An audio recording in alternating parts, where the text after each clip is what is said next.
later, and Jade, just 25 years old, passed days after that. This story is tragic, and we have to warn you, the details may be upsetting.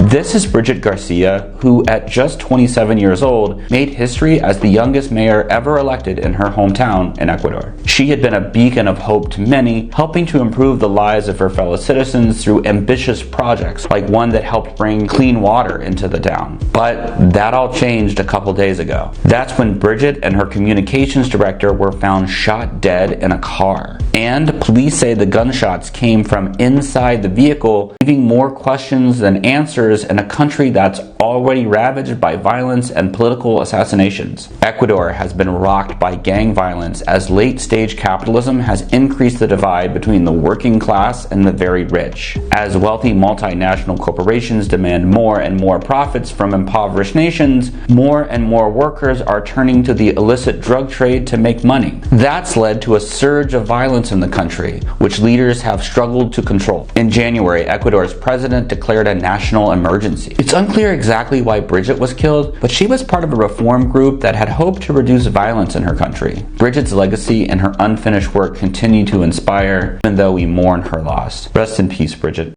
My condolences goes out to his family, just for the simple fact, nobody deserved to die or lose their life or not be with their loved ones by the hands of somebody else. And I'm just sorry, but I just don't understand. Like, I know some people are going through it that are in this type of situations, and I'm sorry that y'all have to go through that, because answers and the people that, like my man from, you know what I'm saying, Notice News said, the people that we depend on to protect us is the ones that's harming us and killing us. And yes, they need to reshape and reform everything, because the modern times is not now times. We're not in slavery. We're not none of that shit. You know, like I had mentioned before in one of my videos, we're all human. You know, if this person had a liver that was a donor to the ones who mowed him down, guess what? I'm pretty sure he would want that kidney. And they different skin colors, but we're all one, human. So don't y'all forget that. You know what I'm saying? You might not like somebody, they kidney, they heart, they whatever organ could be a match to save your life. So why hate? Why do this type of stupid nonsense? It just doesn't make sense. And to put it in another term, you can't put a Chevy and a Nissan and expect the same alternative to work.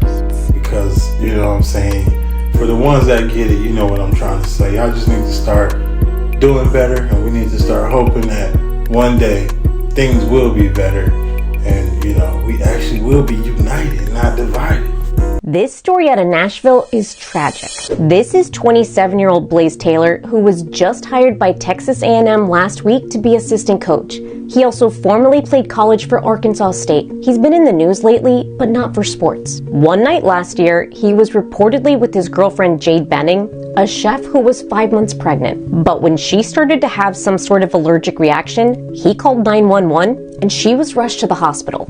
And tragically, her unborn baby died 2 days later, and Jade, just 25 years old, passed days after that. For months, detectives, scientists, and medical examiners investigated the case, while Blaze moved from Nashville to Utah and was on his way to Texas for the new job at Texas A&M, where his dad's an associate head coach. But just last week, days after the Texas A&M announcement, Blaze was charged with 2 counts of first-degree murder for allegedly poisoning Jade and her unborn baby, who he's alleged to have fathered. Police didn't release any further details on the alleged poisoning, but he's now awaiting trial without bail in Utah. We don't know exactly what motivated this yet, but we do know, on average, every minute 20 people are abused by an intimate partner in the United States. If you are in a situation where you think you're being abused by an intimate partner, know that there's help available. Call the National Domestic Violence Hotline at 1-800-799-SAFE.